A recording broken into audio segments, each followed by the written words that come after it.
Hi hello ಪ್ರತಿಯೊಬ್ಬರಿಗೂ ಕೂಡ ನಮಸ್ತೆ. ನೀವು ನೋಡ್ತಾ ಇದ್ದೀರಾ info with Vicky YouTube channel. ಈ ವಿಡಿಯೋದಲ್ಲಿ ಎಲ್ಲ ಮೊಬೈಲ್ ಗ್ರಾಹಕರಿಗೂ ಕೂಡ ಒಂದು ಭರ್ಜರಿಯಾದಂತಹ ಗುಡ್ ನ್ಯೂಸ್ ಕಾದಿದೆ. ಅದೇನಪ್ಪ ಅಂತ ಹೇಳಿದ್ರೆ ಕೇವಲ 20 ರೂಪಾಯಿಗೆ 4 ತಿಂಗಳು ರೀಚಾರ್ಜನ್ನು ಮಾಡಿಸ್ಬೋದು. ಇದು ಹೊಸ ಪ್ಲಾನ್ ಜಾರಿಗೆ ಬಂದಿರುವಂಥದ್ದು. ಇದ್ರ ಬಗ್ಗೆ ತಿಳಿಸ್ಕೊಡ್ತಾ ಹೋಗ್ತಾ ಇದ್ದೀನಿ. ಅದಕ್ಕಿಂತ ಮುಂಚೆ ಯಾರು ನಮ್ಮ ಚಾನಲ್ಗೆ ಸಬ್ಸ್ಕ್ರೈಬ್ ಆಗಿಲ್ಲ ಪ್ರತಿಯೊಬ್ಬರು ಕೂಡ ಚಾನಲ್ಗೆ ಸಬ್ಸ್ಕ್ರೈಬ್ ಮಾಡ್ಕೊಳ್ಳಿ. ನೀವು ಸಬ್ಸ್ಕ್ರೈಬ್ ಮಾಡೋದ್ರಿಂದ ಇದೇ ರೀತಿಯಾದಂಥ ಕಂಟೆಂಟ್ ಅಪ್ಡೇಟ್ಸನ್ನು ಫಾಸ್ಟಾಗಿ ಪಡಿತಾ ಹೋಗ್ತಾ ಇರ್ಬೋದಾಗಿರುತ್ತೆ. ಹಾಗೆ ಮರಿದ ಚಾನಲ್ಗೆ ಸಬ್ಸ್ಕ್ರೈಬ್ ಮಾಡ್ಕೊಳ್ಳಿ ಅಂತ ಹೇಳ್ತಾ ನಿಮಗೆ ಡೈರೆಕ್ಟ್ ವಿಷಯಕ್ಕೆ ಬರ್ತಾ ಇದ್ದೀನಿ ನೋಡಿ. ನಾನು ನಿಮಗೆ ಹಳೆ ವಿಡಿಯೋಗಳಲ್ಲಿ ಮುಂಚೆನೇ ತಿಳಿಸಿದ್ದೆ, ಜನಗಳಿಗೆ ತುಂಬ ಲಾಸ್ ಆಗುವಂಥ ಪ್ಲ್ಯಾನ್ಗಳನ್ನು ಜಿಯೋ, ಏರ್ಟೆಲ್ ಮತ್ತು ವೊಡಾಫೋನ್ ಕಂಪನಿಗಳು ಜಾರಿಗೆ ತಂದು ಅದರಿಂದ ಆಗಿರುವಂತಹ ಲಾಭಗಳನ್ನ ಈ ಕಂಪನಿಗಳು ಪಡ್ಕೊತಾ ಇದ್ದವು. ಈಗ ಅವನ್ನೆಲ್ಲನೂ ಕೂಡ ತಡೆಯೋಕ್ಕೆ TRAI ಅನ್ನುವಂತಹ ಸರ್ಕಾರದ ಸಂಸ್ಥೆ ಇವಾಗ ಕಾಲಿಟ್ಟಿದೆ. ಅವರು ಏನೇನು ಆದೇಶಗಳನ್ನು ಮಾಡಿದ್ದಾರೆ ಅಂತ ತಿಳಿಸ್ಕೊಡ್ತಾ ಇದ್ದೀನಿ. ಹಾಗಾಗಿ ವಿಡಿಯೋಗೆ ಯಾರು ಲೈಕ್ ಕೊಟ್ಟಿಲ್ಲ ಪ್ರತಿಯೊಬ್ಬರು ಕೂಡ ಹಾಗೆ ಲೈಕ್ನ ಕೊಟ್ಬಿಟ್ಟು ವಿಡಿಯೋ ನೋಡೋಕ್ಕೆ ಶುರು ಮಾಡಿ.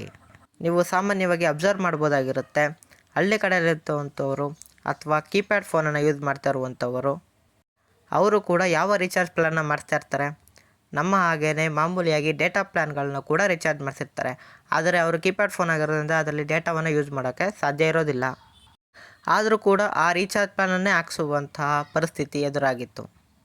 ಮತ್ತು ಅದೇ ರೀತಿಯಾಗಿ ಏರ್ಟೆಲ್ ಮತ್ತು ವೊಡಾಫೋನ್ ಕಂಪನಿಗಳು ನೀವೇನಾದರೂ ಕರೆನ್ಸಿಯನ್ನು ಹಾಕ್ಸಿಲ್ಲ ಅಂತ ಹೇಳಿದ್ರೆ ಇನ್ಕಮಿಂಗ್ ಔಟ್ಗೋಯಿಂಗ್ ಕಾಲ್ಗಳು ಕೂಡ ಕಟ್ ಆಗ್ತಿತ್ತು.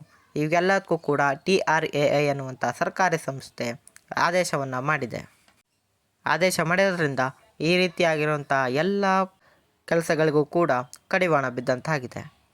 ಇದರಿಂದಾಗಿ ಜನಸಾಮಾನ್ಯರು ಎಷ್ಟೊಂದು ಹಣವನ್ನು ಉಳಿಸ್ಬೋದು ಅನ್ನುವಂಥ ಸರ್ಕಾರದ ಪ್ಲ್ಯಾನ್ ಇದಾಗಿದೆ.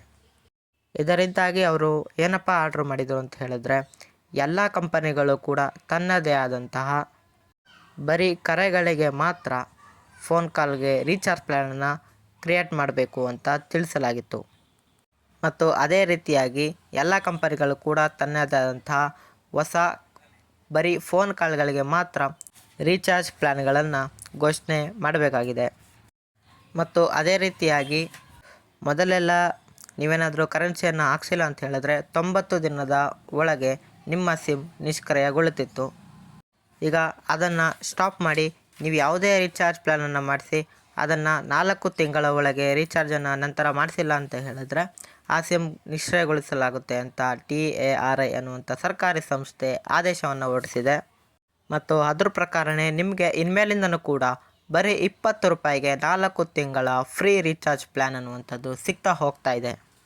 ಇದರಿಂದಾಗಿ ಯಾರಿಗೆ ಡೇಟಾ ಪ್ಲ್ಯಾನ್ಸ್ ಯೂಸ್ ಇಲ್ಲ ಅಂತ ಹೇಳೋದನ್ನು ಕೂಡ ಕರೆನ್ಸಿ ಹಾಕ್ಸ್ಬೇಕು ಅಂತ ಅನಿವಾರ್ಯ ಆಗಿತ್ತೋ, ಹಾಗೂ ಕೀಪ್ಯಾಡ್ ಫೋನ್ ಯಾರ್ಯಾರ್ದಿತ್ತೋ ಹಾಗೆಯೇ ಕೆಲವ್ರ ಹತ್ರ 2-3 ಸಿಮ್ ಕಾರ್ಡ್ ಇದೆಯೋ ಇವರುಗಳಿಗೆ ಈ ಪ್ಲ್ಯಾನ್ ಅನ್ನುವಂಥದ್ದು ತುಂಬಾ ಯೂಸ್ಫುಲ್ ಆಗುತ್ತೆ. ಮತ್ತು ಈ ಪ್ಲ್ಯಾನ್ ಅನ್ನುವಂಥದ್ದು ಸದ್ಯದಲ್ಲೇ ಆ್ಯಕ್ಟಿವೇಟ್ ಕೂಡ ಆಗ್ತಾಯಿದೆ.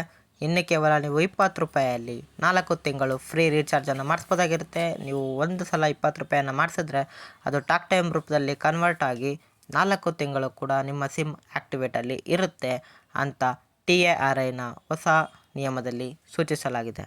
ಹಾಗಾಗಿ ಹೊಸದಾಗಿ ಕಡಿಮೆ ದರದಲ್ಲಿ ಜನರಿಗೆ ಫೋನ್ ಕಾಲ್ಗೆ ಮಾತ್ರ ಅವಕಾಶವನ್ನು ಕೊಡಬೇಕು ಅಂತ TRAI ಸೂಚಿಸಿತ್ತು. ಅದಕ್ಕೆ ಎಲ್ಲ ಕಂಪನಿಗಳು ಕೂಡ ತನ್ನದೇ ಆದಂತಹ ಹೊಸ ರೀಚಾರ್ಜ್ ಪ್ಲ್ಯಾನ್ಗಳನ್ನು ಬದಲಾಯಿಸಿಕೊಂಡಿದೆ. ಇಷ್ಟು ಇವತ್ತಿನ ಮಾಹಿತಿಯಾಗಿತ್ತು. ವಿಡಿಯೋ ಇಷ್ಟ ಆಗಿದೆ, ಅದ್ರಾಗ ಇನ್ಫಾರ್ಮೇಟಿವ್ ಆಗಿದೆ ಅಂತ ಹೇಳಿದ್ರೆ ವಿಡಿಯೋನ ಪ್ರತಿಯೊಬ್ಬರು ಕೂಡ ಶೇರ್ ಮಾಡೋದನ್ನ ಮರಿಬೇಡಿ. ಹಾಗೂ ಇದೇ ರೀತಿ ಕನ್ನಡಿಗೆ ಸಬ್ಸ್ಕ್ರೈಬ್ ಮಾಡೋದನ್ನ ಮರಿಬೇಡಿ. ಸಿಗೋಣ ಮುಂದಿನ ಇನ್ಫಾರ್ಮೇಟಿವ್ ವಿಡಿಯೋದಲ್ಲಿ. ಬಾಯ್ ಬಾಯ್.